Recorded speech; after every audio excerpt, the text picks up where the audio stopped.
What's going on, fam? This is Jay Cameron inviting you to join us in Ethiopia next March 2025. And this is going to be an iconic trip that you don't want to miss, a trip of a lifetime. We're going to be visiting Addis Ababa, Gondor, Lalibela. You'll have a chance to taste the amazing Ethiopian food.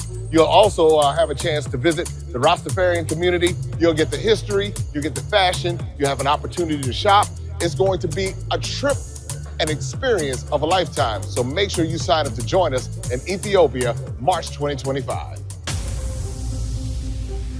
Introducing the African Diaspora News Channel app, your gateway to stories that's overlooked by the corporate mainstream media.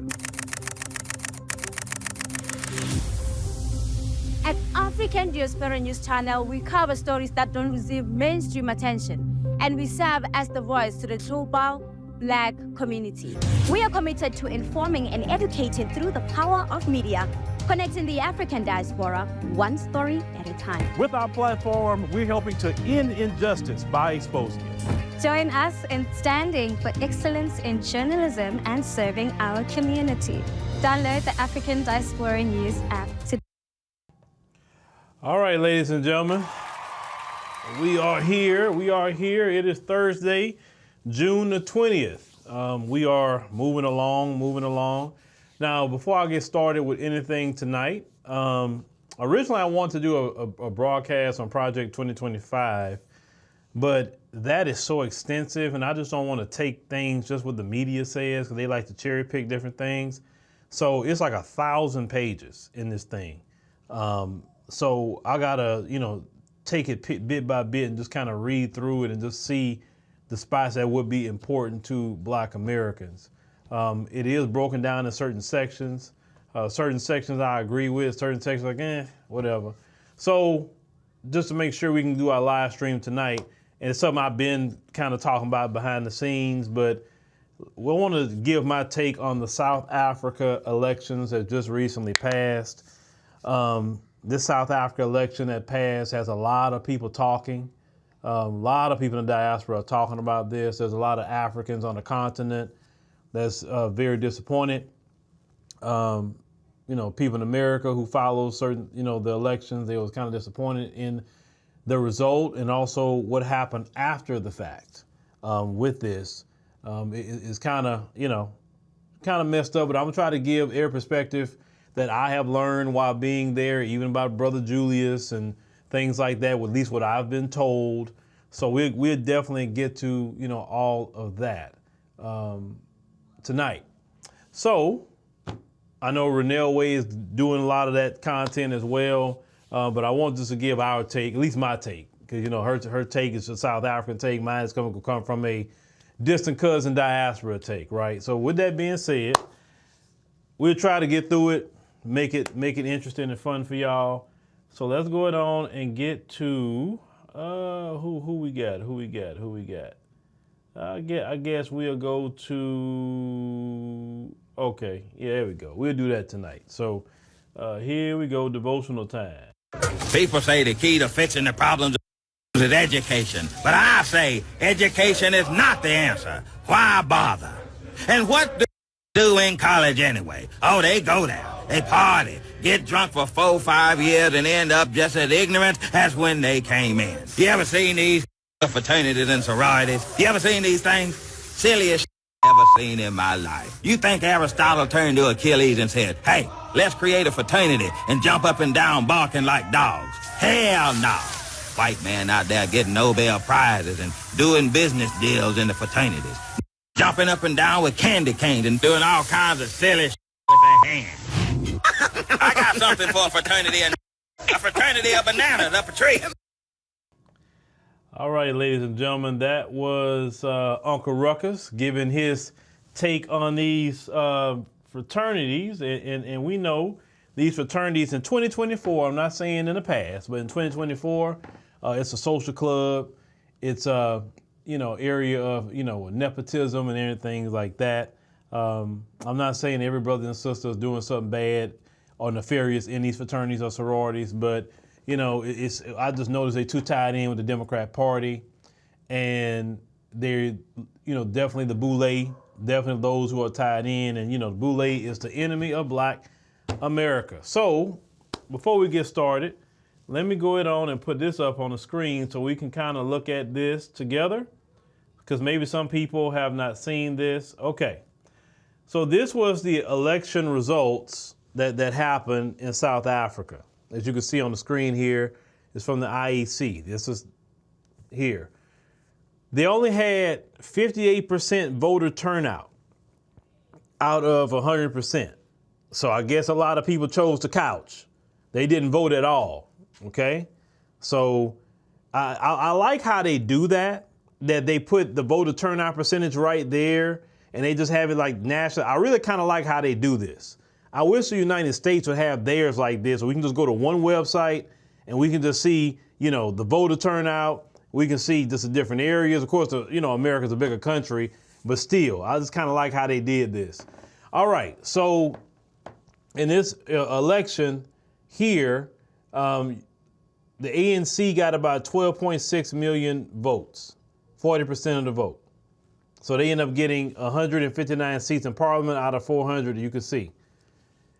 There's two major stories here in this election. DA, the folks, okay? DA, the Reformed National Party. If you know anything about apartheid, you know the National Party was their original party, okay? They remixed the National Party and created DA. DA is led by a Afrikaner, white man, whatever you want to call him, I don't care.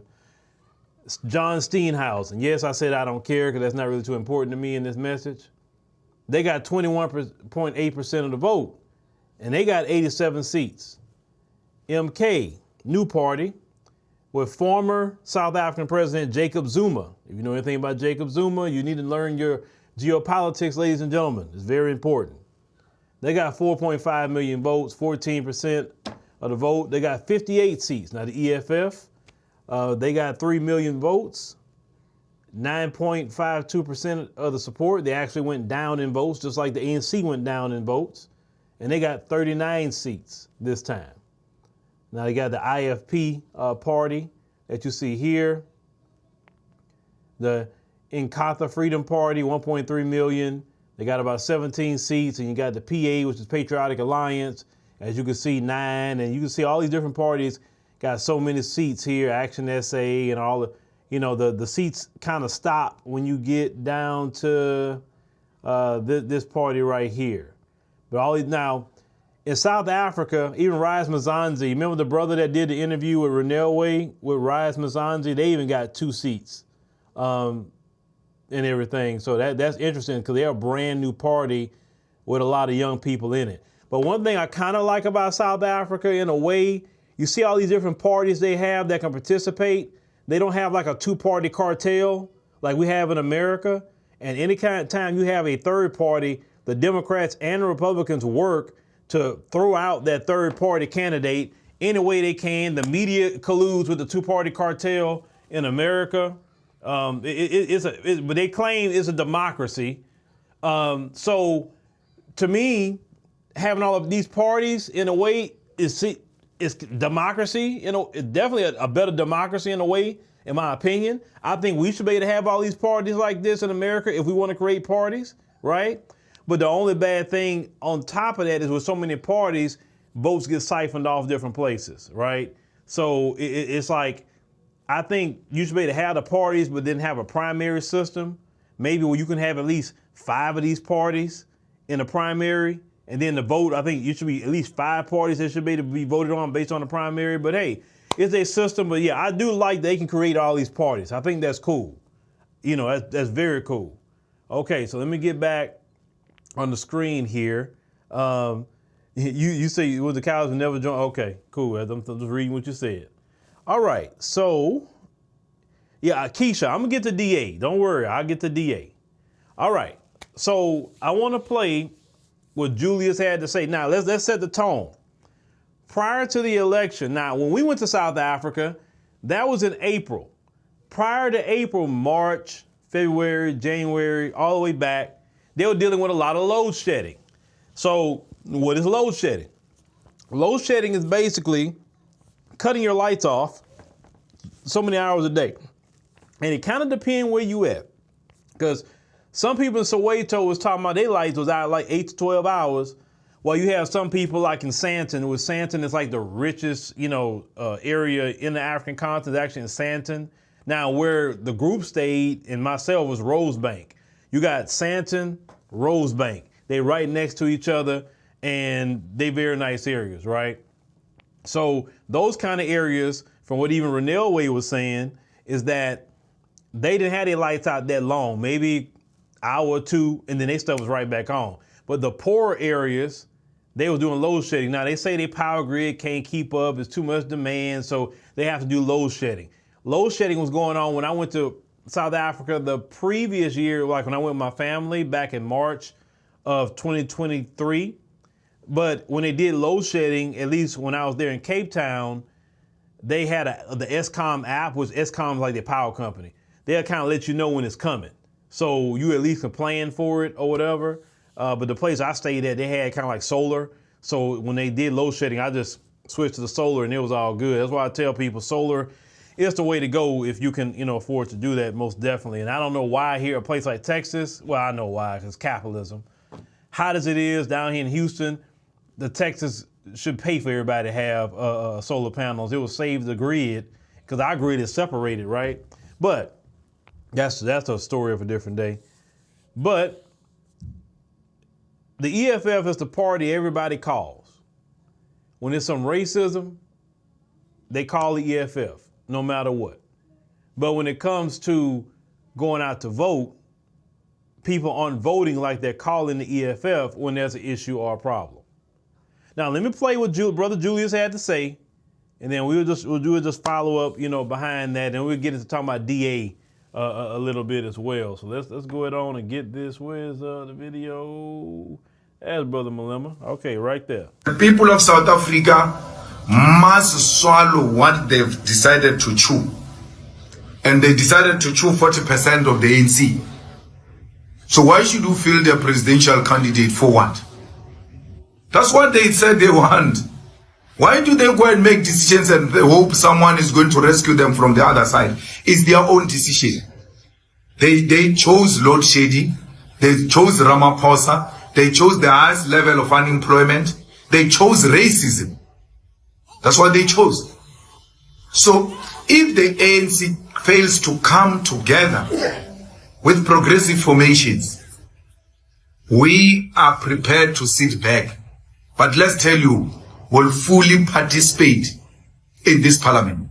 And this time around, we've taken a decision not to play a role of a disruption, of being robust, of engaging to a point where we follow up that which was rejected illegally in parliament through peaceful protest on the streets. You will never see us on the stage. You will never see us fighting with any bouncer, anything of that sort. We are here as a 10-year-old organization with mature parliamentary politics, well experienced, to make sure that the views of those who voted for us are well represented.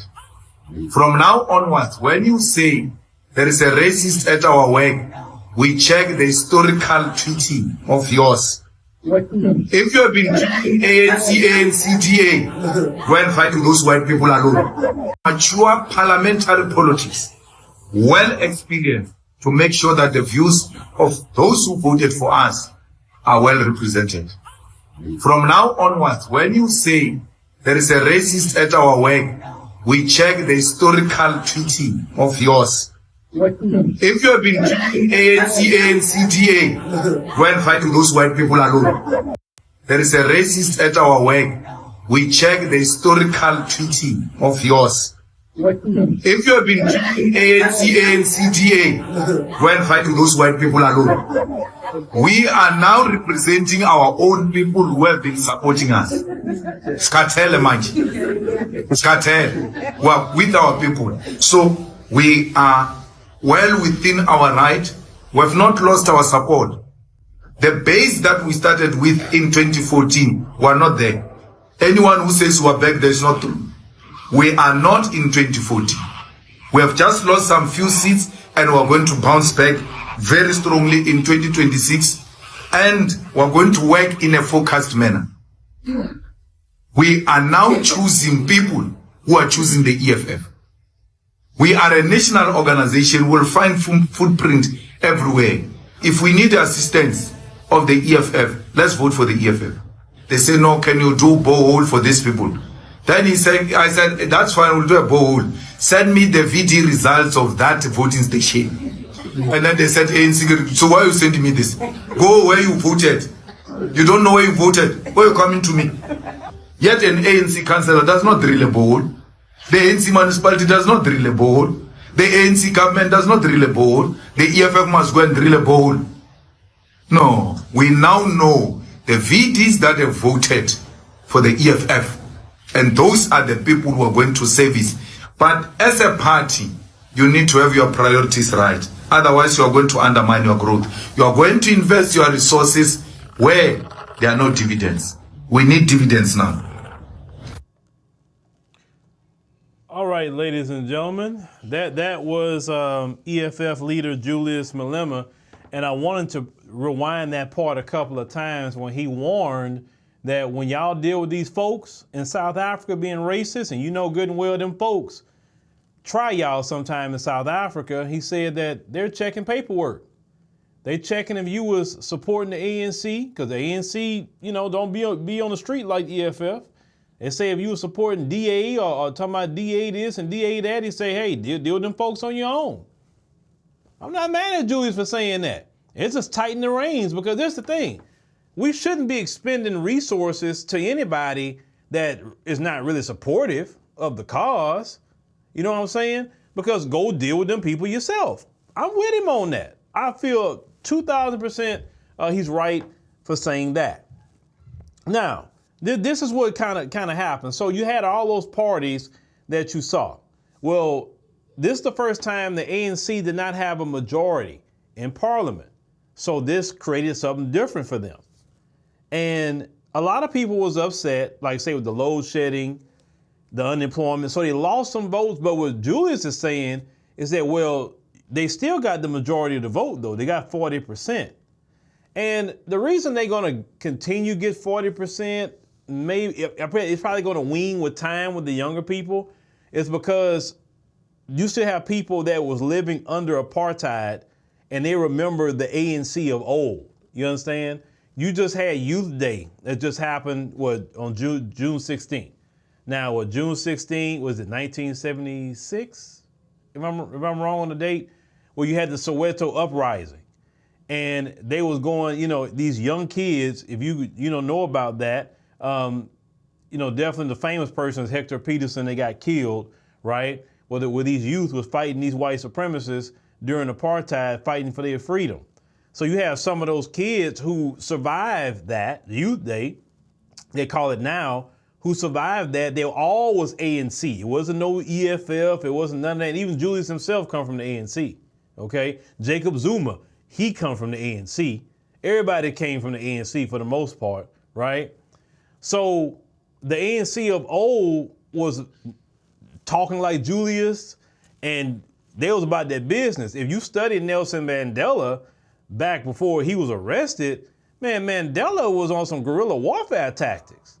Like that man that came out of prison, y'all saw, became the president of South Africa, was not that dude that went into prison. Man, y'all really need to study Mandela.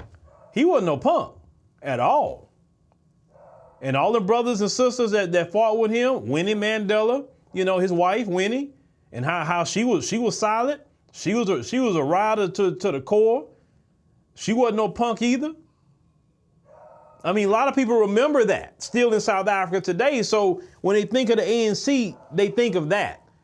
Some people not thinking about, okay, man, this stuff going on today, except the younger people that may be dealing with the unemployment today or the load shedding or still stuff like that. It's kind of like our older people that kind of remember the time of Jim Crow, the civil rights movement.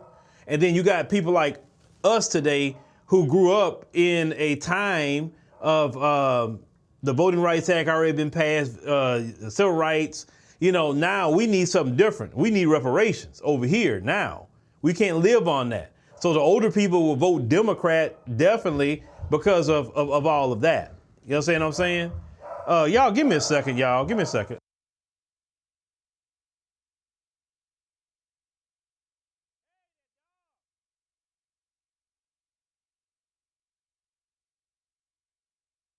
I'm just telling you. I'm going to let you talk. Who you talking to you gonna let? The voters let me. I got voted in. Who you talking to? You gonna let me? I got seconds left. I want you to know. Ain't she crazy? How many seconds? Why I'm counting your time. Miss Galloway, I'm gonna rule you out of order. You keep talking so much. Do I have the floor? Do I? Yes, you do. Thank you very much. What a fool.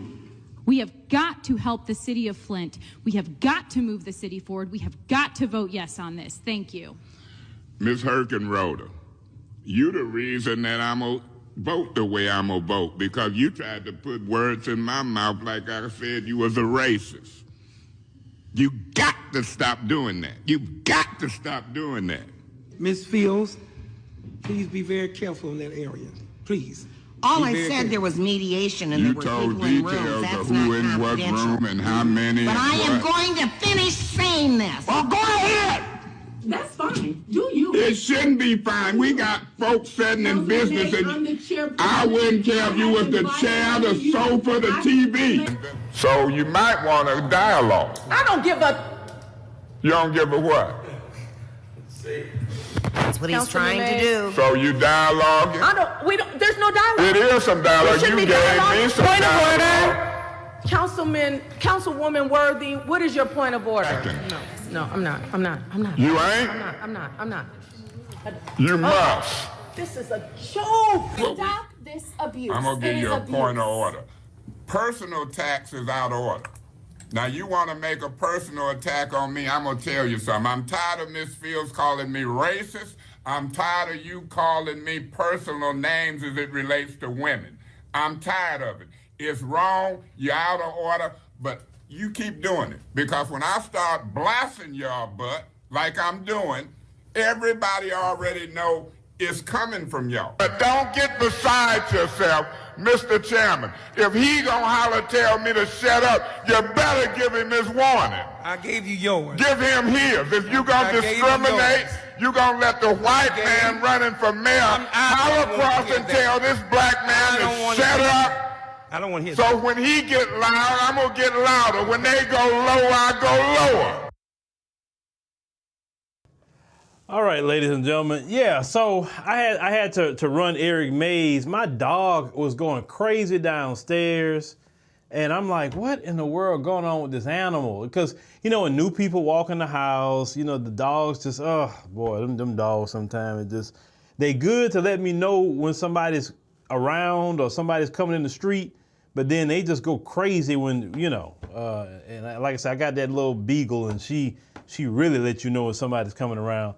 But anyway, back to what we were saying earlier about, the ANC and people remembering, the ANC of old, and just like people, here, our older people in the community remember the older time, but we live in a different time, right? So I couldn't understand why they would vote for DA. I couldn't understand. Democratic Alliance, go figure. Now, DA says the exact same talking points as any American or like just the same talk about. The first thing they got up there doing, talking, y'all, well, we got to have a government that's not about race. I say, oh, here we go. Here we go with that crap. Talking about it can't be about race. Y'all had a whole system called apartheid. Y'all made it about race. Then when black folks talking about race, even here in America, they have all these systems of race, but then we talk about it, point it out. Why y'all always got to talk about race? If you would have never created that crap, right, because that's a creation of y'all, if you would have never created that crap, then none of us would be talking about race, right? We'd be talking about everything else but race. So they coming up here talking about race. The second thing is the DA told the ANC that they don't want them saying that accusing Israel of committing genocide against the Palestinians, because they support Israel. DA Third thing, they just had a new guy, the DA, put up in Parliament. They just found a video of this dude talking about I hate black people, and he was calling them all kind of anti-black slurs. You know, the K word for them was like the N word for us. Calling them all kind of K words, and this dude was in Parliament with the DA. This is South Africans. Listen to your distant cousin here. Y'all talk about the DA is so much better with services, and I get picking up trash, cleaning, whatever. Okay, fine. I said this, you couldn't get on the ANC about doing something? You couldn't get on the EFF or any other party about doing something? So you gonna go in there and vote for DA, who got hardcore white supremacists that was in the Parliament till y'all caught that video? Please help me figure that out. Then some of you get mad that the rest of the continent is kind of saying, man, I'm disappointed in this. Yeah, and I'm gonna tell you why the continent and the diaspora are disappointed about the DA situation. During apartheid, definitely here in Black America for sure, and on the continent, you had brothers like Patrice Lumumba and so many people, Thomas Sankara, so many different people over Kwame Nkrumah, all these different people over the years, our people here in America, speaking against that white supremacist regime in South Africa. And they wanted to see South Africans free. And even in this country, we had led a boycott South Africa movement. You can go look this up. And we pressured our government to put sanctions on the apartheid regime in South Africa. And because of those sanctions on the apartheid regime, it broke them to the point that they said, you know what? Okay, this is enough. De Klerk, F.W. de Klerk was the last white president. But the way y'all going with the DA situation, you keep on. You're going to have Steenhuisen as your president next. When Nelson Mandela got out of prison, became the president, he made sure to say he thanked Black Americans for their advocacy and helping fight for South Africa. Nelson Mandela said this. And the problem I have is when I'm asking questions, a lot of people don't know their history. I'm talking about you young people. You don't know your history. You need to learn your history, because if you don't learn the history of apartheid in that country, you're going to be doomed to repeat it. And DA is the vehicle to put y'all behinds right back in apartheid. Listen, they took an L with that one. If you let DA get in that kind of power, oh, y'all back in apartheid, y'all never had that country again. And this time, if you get put in apartheid, nobody gonna say nothing. They were like, hey, man, that's what y'all wanted, so we cool. Nobody gonna say nothing. Because that's something you chose. You are 80+% of the population. There's no reason for DA to have anything, but due to the history of the country, DA should not have anything except in the area where the folks live. Now, okay, if they live in a certain area, obviously they're gonna vote for them. I get it. But the rest of the country, look at DA controls what a lot of the Western Cape. One city in particular, they control Cape Town. Any of y'all been to Cape Town? Any of y'all been to Cape Town? In the chat. If you've been to Cape Town, you know where I'm about to go with this. Cape Town is beautiful. Don't get me wrong. It's beautiful, nice beaches, landscape is beautiful. Oh, you want to buy a house in Cape Town. It's a beautiful place. But as a Black person, when you step there, you're like, where in the hell did I land? That's the first thing you're going to think. Because you're going to see them folks everywhere. And then that's the place they go. They don't go to Johannesburg like that. They all flood down to Cape Town. Then you start looking around, all the nice areas is nothing but the folks. But you say, well, where the Black people at? It was so many of them folks, I had to go look up the doggone demographics. I say, okay, what's the demographics of Cape Town? I mean, this is unreal. So I went to look it up, and the Black population and the colored population is more dominant than the folks. The folks like 15% of Cape Town. But then they walk around with this, like they kind of do in America in Cape Town. You know what I'm saying? They kind of walk around like that. But when you go look where the black people are at, the coloreds, a lot of them, they got them shanty towns. Some of the black people are in shanty towns as well, in poverty. But the folks are living good in Cape Town. They living real good down there. Last time I checked, Cape Town even has a white mayor. And all that's DA. So if DA was so good for the country, how come black folks and colored folks are living in the shanties and the white people are living very good? No different than what they do anywhere else. You talking about service delivery? Well, go ask the colored community and the black community in Cape Town how great service delivery is in the shanty. When black people and colored people try to get a job, they being racist toward them. When they want to get certain apartments and homes, they being racist toward them. But DA is so much better than the ANC, EFF, whatever. They had this man that did an interview, and I saw Afrikaans man said that there's no way that DA should have any power, but because, this is what he said, because they hate each other, that's how we gonna get in power. And so far, the man was right. There's no reason for DA to have, and listen, you can't put it all on the folks because the folks are the majority. You had a lot of black folks go vote DA. Now, I know what you're going to say. Well, Phil, you don't live here. You don't know what these people do. Look, let me tell you something. You're right. I don't live there. I've talked to a lot of you about, definitely I talked to a lot of you about Julius for sure to see where your mindset was with him. And this is the commentary I got about Julius. There are people that was telling me that Julius is a politician. People told me Julius is more bark than actually bites.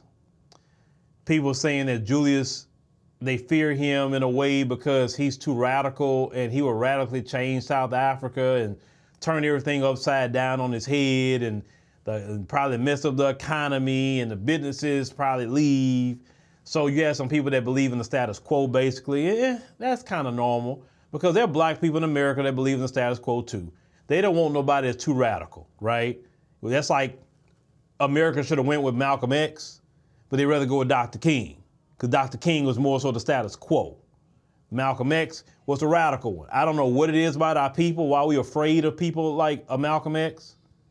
And I'm not saying Julius Malema is Malcolm X, not what I'm saying. But I'm saying is they're very afraid of that. They're very afraid. Now, it don't make any kind of sense, and Julius is right, if you had load shedding and you still gave them 40% of the vote, but fine. Code was supposed to say this. This is what the code was supposed to say. You know what? I may not be cool with that party. I may not even like that dude. I may not even like her over there. But one thing that we should be unified in is that Steenhuisen and DA, oh no. No. They can't come around here. They not running a thing around here. Now with us sitting here, we would be failures to our people and our ancestors if we let these people get back in power. So Code would have said, well, okay, the ANC, EFF, MK, PA, and all the other like-minded parties will sit down and say, look, we got to have a coalition government, government of national unity. We're not unifying with DA. That just ain't happening. The code says we can't unify with them. So we all need to sit down as South African brothers and work out this deal, how we're going to work together, because we definitely can't let them in here. Well, when the conversation was going on, this is what the consensus of what happened. So MK, with Jacob Zuma, the former president of South Africa, he said, look, first of all, I think some of this election is kind of funny style. Because how DA gets all them votes? That's kind of funny. He said, I think we don't need to even vote on no president right now. I think we need to go to court and have a recount. That's what Jacob Zuma was saying. And then on top of that, they said, look, we'll work with ANC, but Ramaphosa can't be president. EFF, same thing. And say, look, okay, we'll work with the ANC, but Ramaphosa can't be president. Patriotic Alliance, with the brother Gaten McKenzie. Yeah, we'll work with ANC, but Ramaphosa can't be president. So what Ramaphosa did, he said, okay, well, who can I side with gonna let me be president? Oh, the DA. So he can stay president. He, instead of thinking about the good of the country and step the hell aside and let another brother and sister be the president, okay? No, he's thinking about himself. He go partners with DA. Now, if you're gonna partner with DA, then you gotta give things up to DA, right? You gotta give some things up. And they say, yeah, we cool with him being president, cool. You know good well the folks just not gonna join with you and you didn't give up nothing. Come on now, we know the folks how they move. So Ramaphosa, now he got sworn, I think he got sworn back in either already, I think, was it already? So this will be his last term, a 5-year term. They do 2 5-year terms. You know, us in America, we do 2 4. They do 2 5. So instead of thinking about the brothers and sisters, now you put DA in a position to get one step closer to getting back in power. It's only been, a good 30 years since y'all was in apartheid. And this is how close these folks should not even, listen, they can live there if they want to and not cause problems, but they should not, okay, have any kind of relation to power. Then the DA was saying that they wanted Arania, which you already know the story about Arania, this so-called town or area for the Afrikaners, whatever, where black people don't live. They didn't want that declared a land just for them. You already heard that they want to break off the Western Cape and have the words they use like in Israel in South Africa. So they want to break off and have their own country. And I'm like, how y'all letting that go on? That even talk go on. If that kind of talk was going on in America, and these are politicians talking like this, they would be considered treason and somebody going to jail. Because you're trying to literally divide the nation. And Ramaphosa knew these people was talking like this. And he didn't do nothing. He was cool.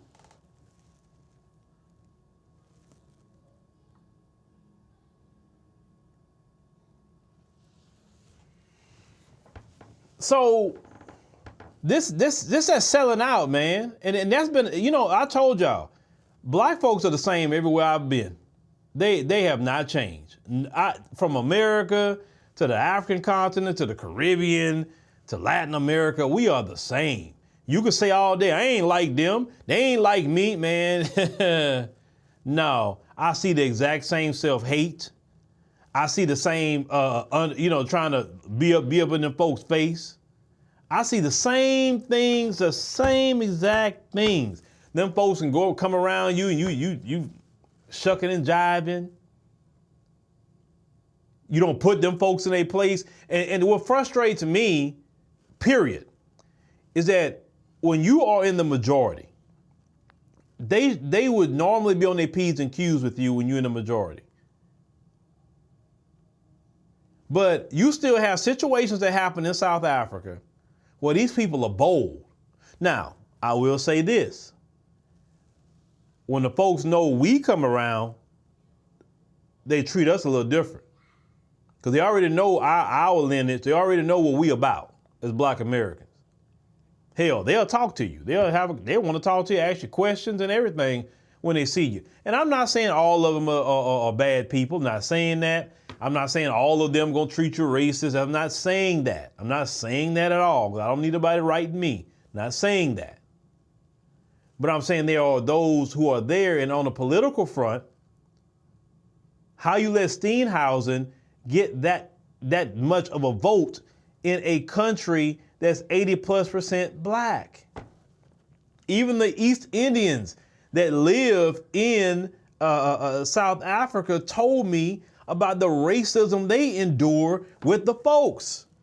I had a man that was doing our driving in Durban, and Mr. Ali, shout out to Mr. Ali. He was just telling me the history of how East Indians got to Durban area, KwaZulu-Natal. And he was giving me the whole history. I like learning history of how people move around and all that. I love to take that in. And he was telling me about how racist them folks is, even to the East Indians too, over there.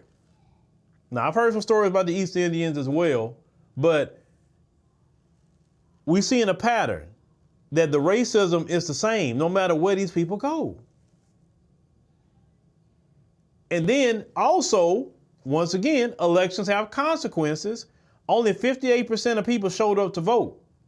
So you had a lot of people choose the couch. Listen, in America, we in a different situation. We're not 80% of the population at all. We don't see the Congress and the Senate mostly look like us. We don't see the Supreme Court look all like us. We don't see the police and everything in this country, whatever, look like us, right? We live in a hostile environment in America. You understand? An extremely hostile environment. The folks are hostile. They're importing people into this country, hostile. They're importing people constantly every day, being hostile. We didn't do nothing to these people. Y'all in South Africa do not even have that situation where y'all constantly getting people that is hostile being imported by your government, and your government literally giving your resources to them. Now, I know some of y'all talk about in South Africa immigration and illegal immigration. And like I said, I get it. If anybody get illegal immigration, I get it. I'm on y'all's side when it comes to illegal immigration all day long. Because no, if you're going to come to South Africa, you come the right way. You don't come in through the back door. You don't overstay. You don't do that stuff. No, you need to do things the right way. I'm with South Africans 2,000%. Only thing I said about that is they said there was a report that 1 million of them folks is illegal too in South Africa. And what they do, they come in illegally, they come on a visa and they just overstay their visa. And they stay down there in the Cape Town area. They don't come up there in Joburg where y'all at. They don't be up there in Durban. They stay down there in Cape Town. Or anywhere kind of the Western Cape.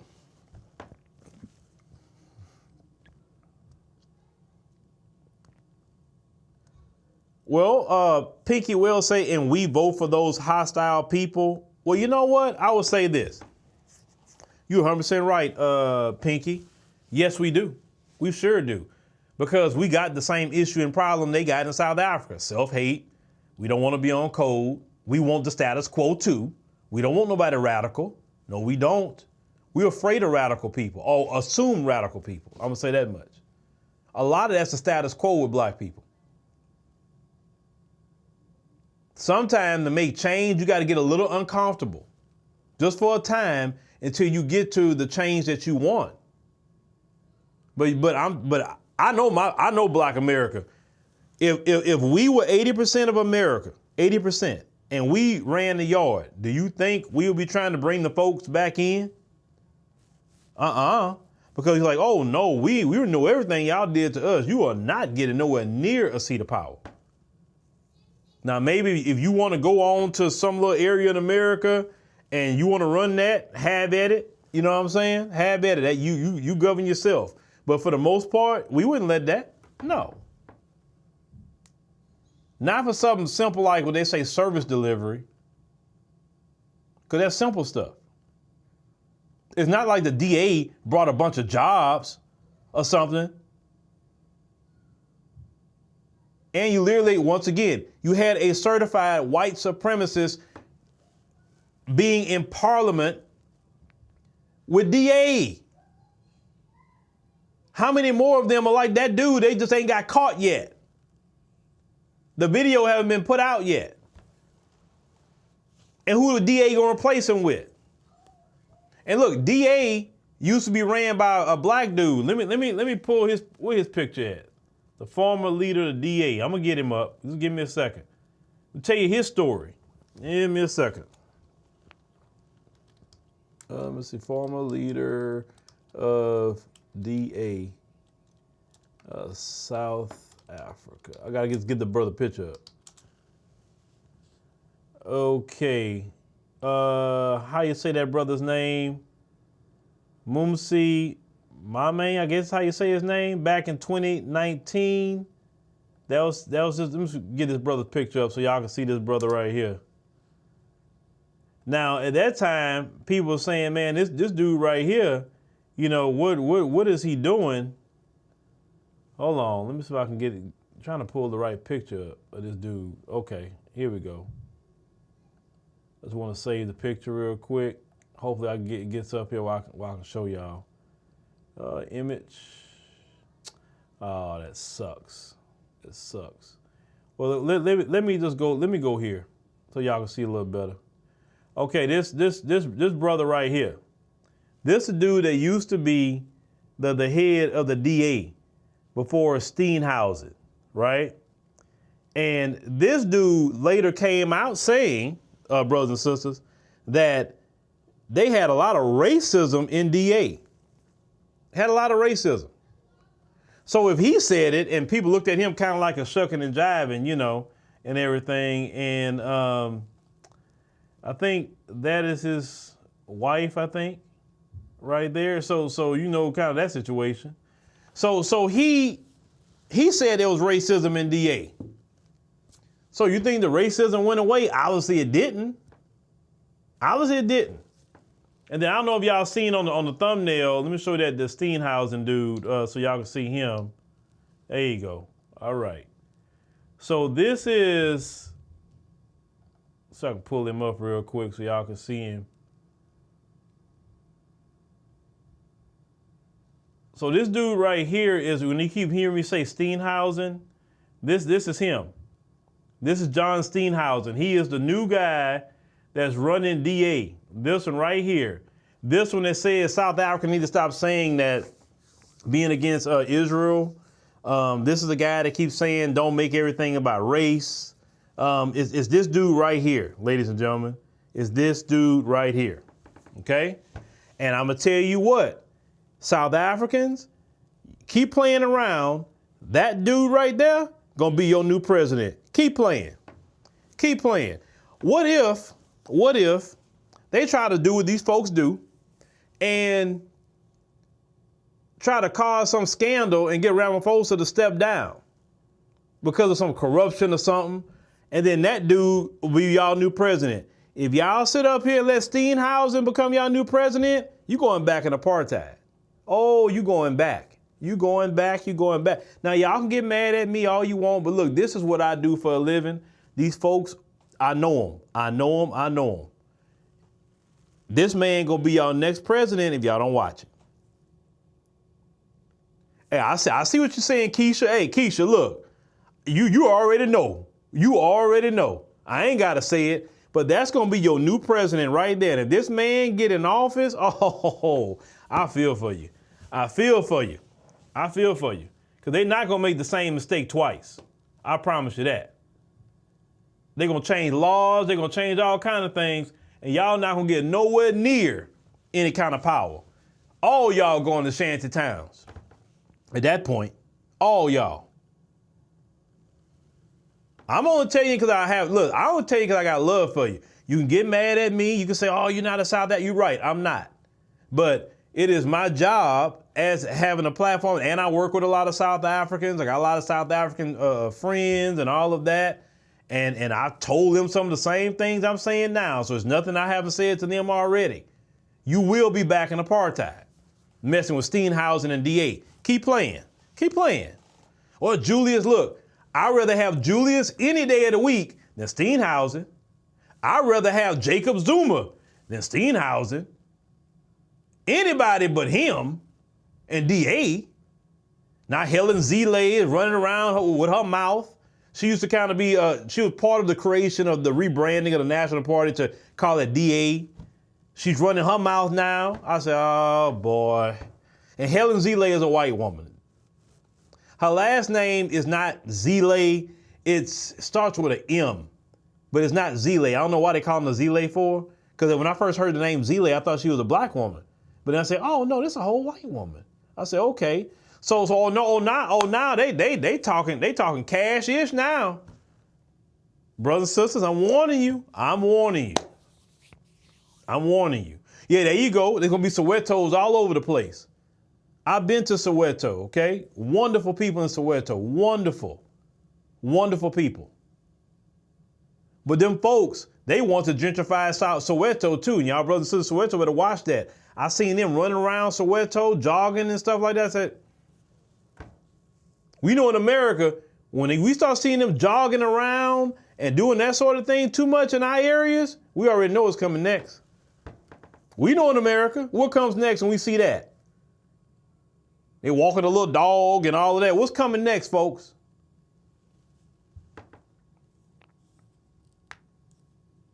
Oh, you say Helen Zile, she runs the Cape Town plantation? Okay. Well, no. Thinking in destiny, I'm not talking Pan-Africanism, because Pan-Africanism, from what it originally is, that's a concept that's not going to work. I'm not talking Pan-Africanism. I'm talking common sense. I'm talking a global white supremacy.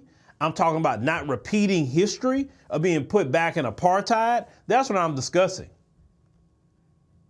I'm discussing code. I'm not discussing that. Because that's just, flat blackness don't work. Nobody want it. So what's the point of talking about that? It's not going to work. People on the continent just not, listen, me and Renelle, we went back and forth about that one day. And we were talking about tribalism. And she said, listen, I don't care what people say. They are not going to let that go. And yeah, I see. That's not just South Africa. That's everywhere. They're not going to let it go. But only when black Americans start doing it, then all of a sudden, hey, man, we all the same. I say, so if black Americans going to end tribalism, I guess? Or are we the people going to end it by delineating?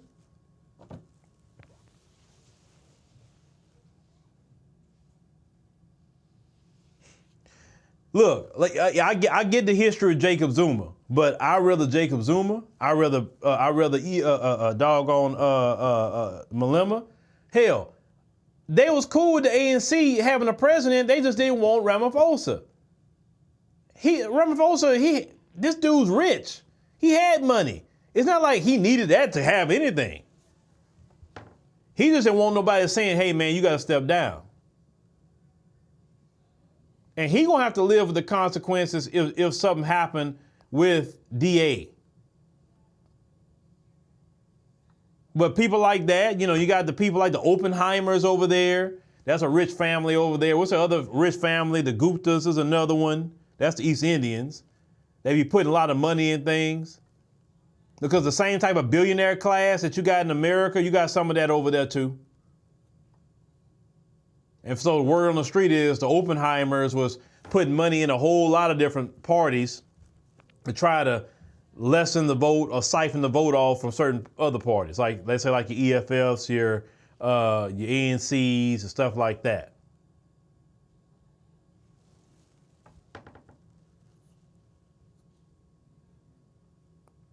Well, Tum Tum, you say, we as the people, South African people, will not stand for another apartheid.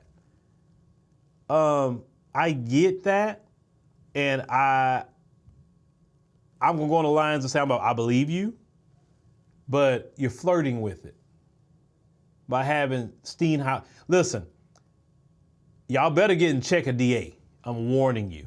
They ain't got too close to power. Y'all better get DA in check. The next election, y'all behind better get up off the couch and get DA out of there. I think y'all got another election, in 2026 or whatever the election that is. Anybody but DA. That's what I say at this point. Anybody but DA. Please, please, please. Don't make that mistake, brothers and sisters. Don't make that mistake. Please. Don't let certain conveniences get you to be put back in apartheid. Then you're going to be under Afrikaner minority rule. And they're not going to let it go this time.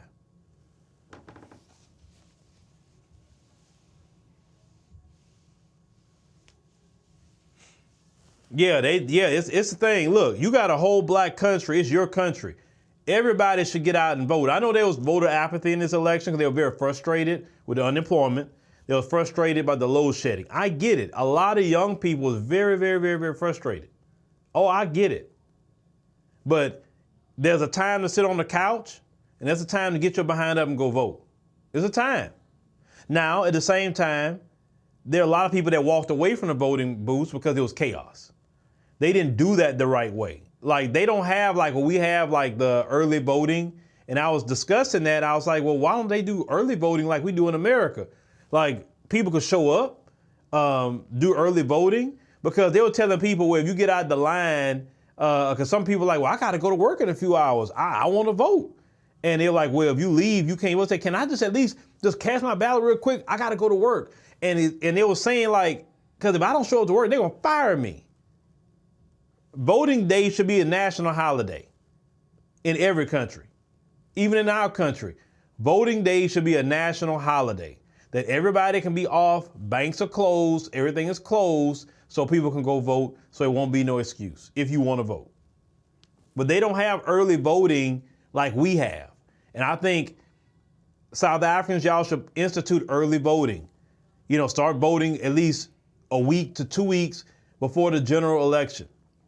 That way you can get your sick and shut in, you have more vote, polling places, stuff like that. Do that. When you vote, take a picture of your ballot. And, everybody should take a picture of their ballot and keep it and say, well, shoot, how DA won? And I know about a gang of people ain't vote for them over here. Everybody's saying they voted for this party. But let me give you some positivity. Y'all have a great future ahead. Just don't make a mistake. Y'all have a young population, very talented people. I see a lot of hope in the youth of South Africa. Definitely when I've talked to a lot of you. So you have a good position to be in. Just don't make the mistakes. That's all. Just don't make a mistake. That's all it is. Your brother from America is just warning you. That's it. Heed the warning, and y'all be good. Y'all be straight. Period. Y'all be straight. Don't let them people talk to you any kind of way. Don't let the people call you the K word. Don't let them call you any kind of animal names or anything like that. Put them in their place the moment they do it. Put them in their place. Because it's your country, it's your homeland, and you fight for it. One thing I love about South Africans, they're not trying to run to everybody else's country. They stand in their homeland, they deal with the issues, they stand and fight. I've met South Africans that came to America and said, man, I got my education, I did this and the third, but man, I had to come back. Because one brother I talked to, he went to New York. And he said, man, that's Immigrant Central. I went over there and did what I had to do. He said, but man, I couldn't stay over there. It just wasn't my home. I had to come back home. And I told that brother, I like to hear that. I'm very proud to hear that. Because you need to be right here in South Africa, giving all your talent and gifts to your homeland.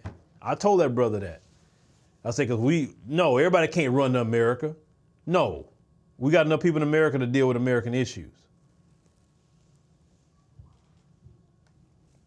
Yeah, listen, we have so many distant cousins in South Africa. I love them brothers and sisters. They cool. Just like I met some distant cousins in Kenya and all these different places I've gone, right? But South Africa, I'm with y'all. I'm with y'all. We want to do some great things as African Diaspora News Channel in South Africa. We see the opportunities there. A lot of opportunities. Y'all have also showed us a lane that we could really do some great things there. So, definitely, we here, for y'all as your distant cousins here, at least in America. We want y'all to win. We want y'all to win. And I'm pretty sure a lot of y'all want us to win as well. But thank you, ladies and gentlemen, for joining us on the live stream, even though we had a lot of things going on in the background, right? Greatly appreciate it. Make sure you click the subscribe button. Make sure you click the like button. That's also very, very important, the like button. If you have not signed up for the Ethiopia trip, you only 16 spots left. People get paid on Thursdays and Fridays, so it'll be a great day to put down your deposit. So you can go, you can make your payments. It's March 9th through March 31 through April 9. We'll put the link there. Tomorrow, we'll be live streaming on the app. What we're going to be talking about is an ongoing problem where there was a video of a Bekisha decided to call up a black woman and talk to her any kind of way. So we got to kind of, talk about that issue at least. this woman was talking very nasty to this black woman. And, you know, I just want to get into what also puts a battery in Beckisha's back, right? So make sure you join us 7 p.m. Central Standard Time on the app, the African Diaspora News Channel.